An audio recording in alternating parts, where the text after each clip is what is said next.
नौरीन, जी अम्मी। इधर आओ।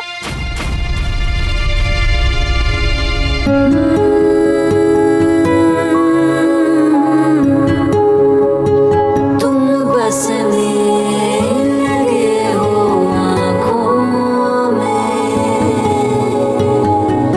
तुम ही हो सोचों में, ख्वाबों में।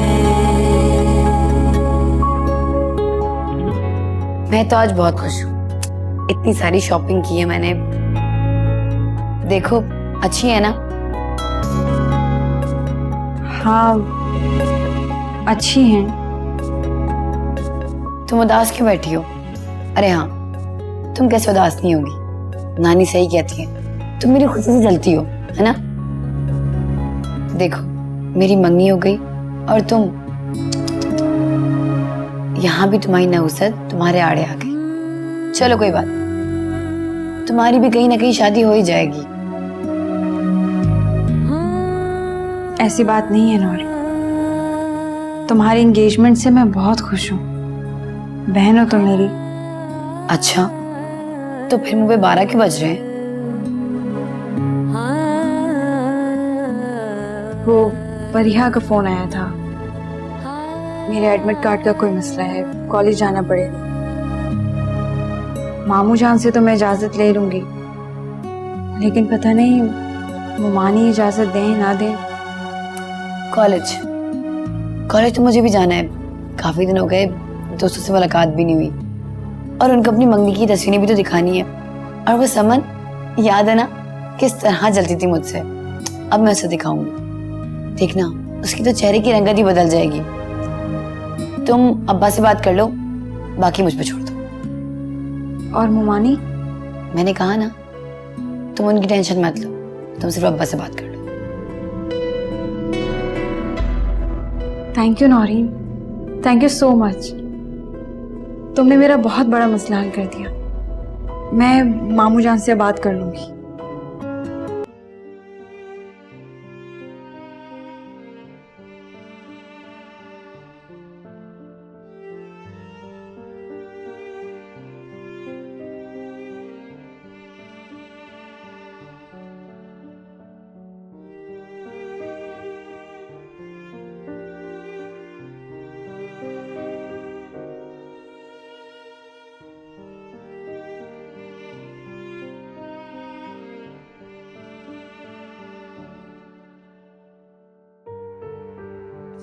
वो फरजाना, बेगम साहबा ने खाना खा लिया क्या? नहीं साहब जी, क्यों? उन्होंने तो आज दोपहर में भी कुछ नहीं खाया। सुबह से अपने कमरे में बंद है। शायद छोटे साहब की वजह से परेशान है। ये लगाओ, मैं आता हूँ।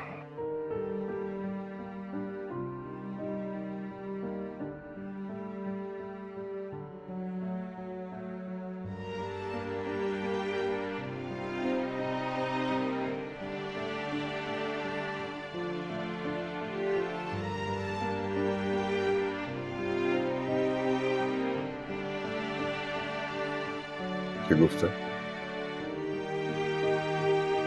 कब तक इस तरह जिद होगी अपने आप? कैसी ऐसी? वही जो अपने साथ साथ तुम मुझे और आतिर को दे रही हो, बिला वजह ये दुख की कर्ब से नहीं। अपनी अना और जिद की वजह से क्यों अपने आप को धोखा दे रही हो? को क्यों नहीं छोड़ देता अपने से? माँ हूं ना उसकी, जो कुछ कह रही हूँ उसके भले के लिए कह रही हूँ, उसका बुरा तो नहीं चाहती मैं। शिगुफ्ता, तुम माँ हो और माएं जिद नहीं लगाया करती, बच्चों की जिदें पूरी किया करती हैं।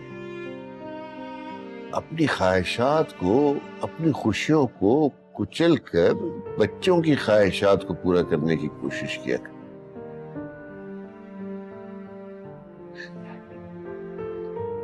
हमारे ताल्लुकात कैसे भी रहे हों, लेकिन तुमने आतिर को हमेशा दिलो जान से चाहा है। बचपन से अब तक उसकी हर ख्वाहिश पूरी की है। फिर अब अचानक तुम्हारी अना, तुम्हारी जिद दीवार बनके तुम दोनों के दरमियान क्यों खड़ी हो गई है? तुम्हारी ममता इस तरह पत्थर की कैसे हो सकती है?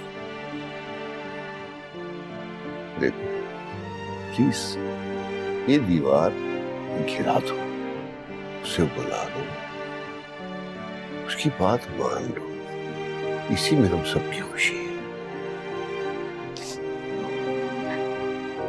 बुला ले उसे वापस, बुला ले उसे। मैं नहीं रह सकती अपने बच्चे के बगैर। मेरे घर की रौनक, मेरा आतिर, उसके बगैर मुझे घर काटने को दौड़ता। हाँ, बुला ले वापस उसे। मैं उसकी खुशी के लिए सब कुछ करूंगी। मैं उसे कुछ भी करके बना लूंगी रफी।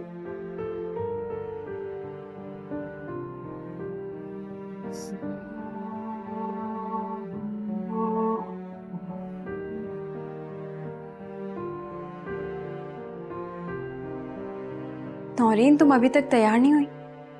1 बजे ऑफिस बंद हो जाएगा। तुमने कहा था साथ चलोगी। कहाँ जाना है? रात में बात हुई तो थी हमारी। ओ हाँ, मैं भूल गई।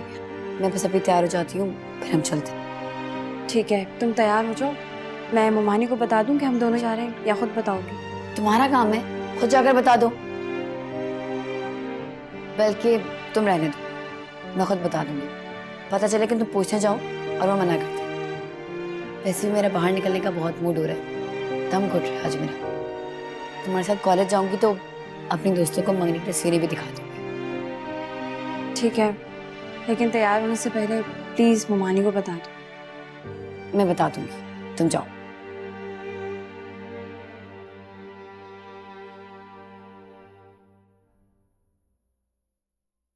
लगता है दुल्हन बेगम का आगे पढ़ने का इरादा नहीं है। जाहिर सी बात है, मंगनी हो गई है तो अब शादी भी करनी है। और वैसे भी मेरे इन लॉस को शादी की बहुत जल्दी है। देखो नौरीन, चले? अभी तो आए हैं, इतनी भी क्या जल्दी है? चले जाएंगे। नहीं, मोमानी परेशान हो रही होंगी ना। अभी तो अम्मी घर भी नहीं आई होंगी। अच्छा, हमारी क्लास का टाइम हो रहा है।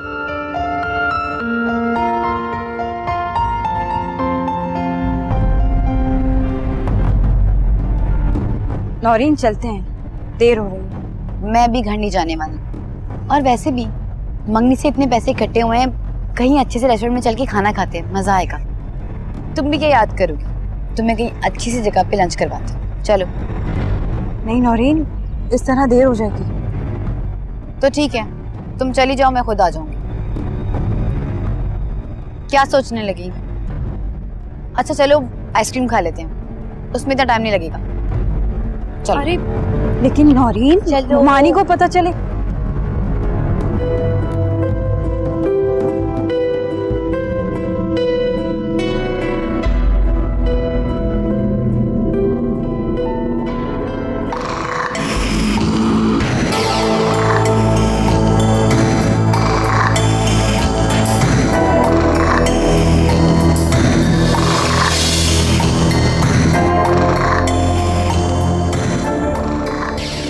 पता है, मैं और जुनैद अक्सर यहाँ आया करते थे। क्यों? हम यहाँ क्यों आए हैं? आइसक्रीम खाने ना। यहाँ की आइसक्रीम बहुत अच्छी होती है, बस वही खाने आते थे। हमारा घर तो जैसे कैद खाना है, ना अपनी मर्जी से कहीं आ सकते हैं ना जा सकते हैं। शुक्र है मंगनी हो गई, शादी हो जाएगी तो जान छूट जाएगी इस घर से। अपनी मर्जी से जिंदगी गुजारने का मौका मिलेगा। तुम इतना घबरा क्यों रही हो? वो मुझे आदत नहीं है ना इस तरह बाहर आकर खाने की।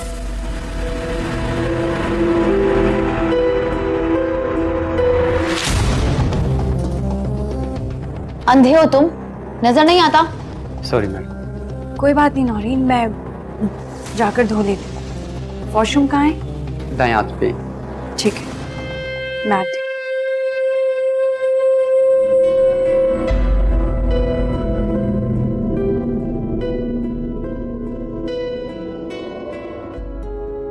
बाबा, मुझे तो यकीन नहीं आ रहा कि मामा मान गई।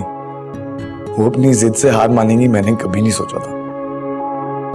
हाँ, ये जरूर हो सकता था कि उनकी जिद की वजह से वक्त के साथ साथ मैं कमजोर पड़ जाता और मैं हार मान जाता।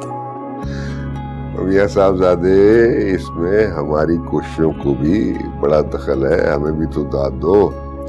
बहरहाल अब तुम जल्द अज जल्द वापस आने की कोशिश करो ताकि रिश्ता लेके लड़की वालों की तरफ जाया जाए। बहुत जल्द, बस एक दो काम है वो निपटा लो। क्यों, क्या हो गया? जी, वो आपको बताया था ना, एक दोस्त का ऑफिस ज्वाइन किया है।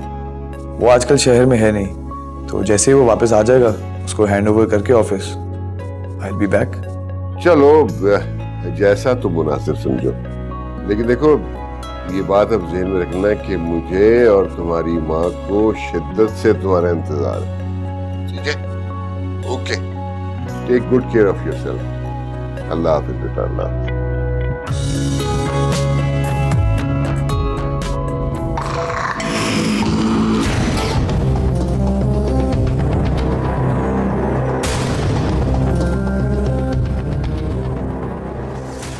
घबराओ नहीं, मैं तुम्हें यहाँ नुकसान पहुंचाने नहीं आया। तुम्हारी याद और तुम्हारे साथ के सिवा मेरे पास और कुछ नहीं, या शायद वो गुजारे हुए चंपल। देखो, आज मैं खाली हाथ हूं। मैंने अपनी गलती का एतराफ कर लिया था। शायद तुम्हारे अब्बा को मुझ पर रहम आ गया। तुम्हारे अब्बा यानी मतीन साहब ने मेरी FIR वापस ले ली है। तुम जाओ यहाँ से, मुझे तुमसे कोई बात नहीं करनी। नौरीन, तुम्हारी इन्हीं बातों ने मुझे वो इंतहाई कदम उठाने पर मजबूर किया था। तुम्हें आज मेरी बात सुननी होगी। अगर तुम्हें मुझसे माफी मांगनी है, माफी और तुमसे? तुम किसी को झूठ और धोखे के अलावा दे ही क्या सकती हो? तुमने तो मुझे बर्बाद करने में कोई कसर ही नहीं छोड़ी थी, लेकिन अल्लाह ताला ने हम दोनों को बचा लिया। नौरीन, मैंने तुमसे सच्ची मोहब्बत की थी, लेकिन अगर उसी सच्ची मोहब्बत का जवाब धोखे से दिया जाए तो इंसान बंदे से शैतान बन जाता है। लेकिन तुम एक शरीफ बाप की बिगड़ी हुई औलाद हो, जो अपने मकसद और मफाद के लिए कुछ भी कर सकती है।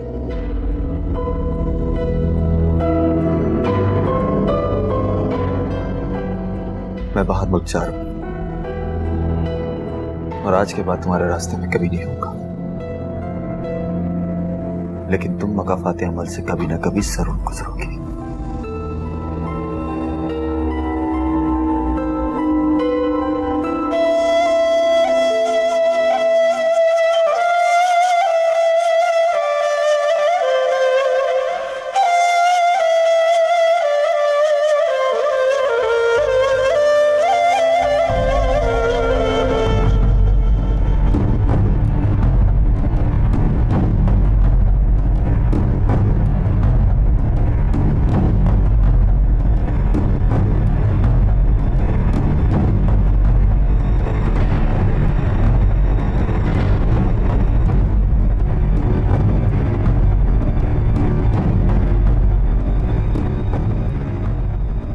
तो इसलिए तुम मेरे साथ आई थी।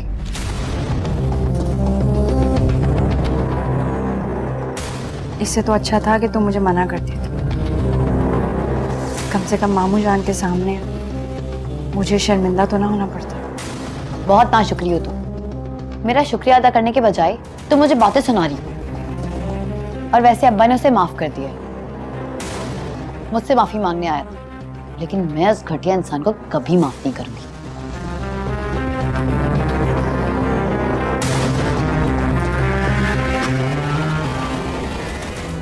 तू क्यों इतना परेशान हलकान हो रही है? टेलीफोन कर लेना, पता चल जाएगा कहाँ है। अम्मा, इसलिए तो परेशान हो रही हूँ। फोन किया था, काट दिया उन्होंने। सुबह से लड़कियां घर से निकली हुई बगैर बताए। अगर मतीन को पता चल गया वो तो मुझे काम में नाराज होंगे ना। परेशान नहीं हूँ तो और क्या करूँ? रिहाना, तू इतनी परेशान ना हो। वो कम बखत मारी तन्नो है ना, उसमें इतनी हिम्मत तो नहीं है कि वो अकेली चले जाए, वो भी बगैर बताए। कि हमारी नौरीन को ही कोई काम होगा, उसको साथ लेके चली गई होगी। चलो ये तो तसल्ली है ना, हमारी बच्ची अकेली नहीं है। लेकिन अम्मा परेशानी की बात तो है, गई कहाँ, फोन भी नहीं उठा रही। ले खटक गया दरवाजा, वही दोनों होंगी। आ गई। अस्सलाम वालेकुम नानी। कहाँ थी तुम दोनों, और मेरा फोन क्यों नहीं उठा रही थी? तुम्हें मालूम है मैं कितनी परेशान हो रही थी? अम्मी बस काम से गए थे। तो ऐसा कौन सा काम है जो बिना बताए सुबह सुबह निकल गई? हमें भी तो पता चले। अरे नानी बस वो तन्नू ने कहा तो मैं चली गई। वाह भैया वाह, उसने कहा तुमने मान लिया। बताना तो चाहिए था मेरी बच्ची, हम यहाँ बैठे दोनों परेशान हो रहे। अच्छा तो ये सारा किया धरा तुम्हारा है, बगैर बताए घर से निकल गई और मेरी बेटी को भी साथ ले गई। ऐसे क्या क्या मत आ गई थी? मैंने मामू से इजाजत ले ली थी। मुझे बता के नहीं जा सकती थी? मामू जान से इजाजत ले ली थी तुमने? इतना पढ़ के करोगी क्या? ससुराल जाके हांडी चुराई करना है ना, अफसर तो नहीं लगना तुमने। और वो भी अगर कोई ब्याह कर ले गया तो उसके भी मुझे दूर दूर तक आसार तो कोई नजर नहीं आ रहे।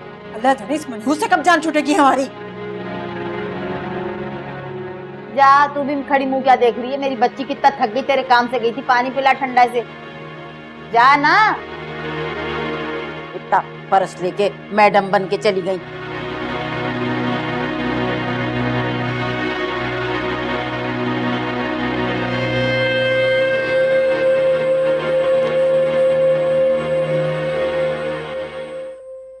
अम्मी वो मुझे आपसे एक बात करनी है।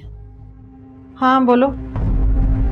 अम्मी वो जुनैद जेल से वापस आ गया है। क्या? तुमने मुझे बताया क्यों नहीं? मुझे लगता है वो जेल से भागकर आया होगा। नहीं अम्मी, वो जेल से भागकर नहीं आया। अब्बा ने FIR वापस ले ली है।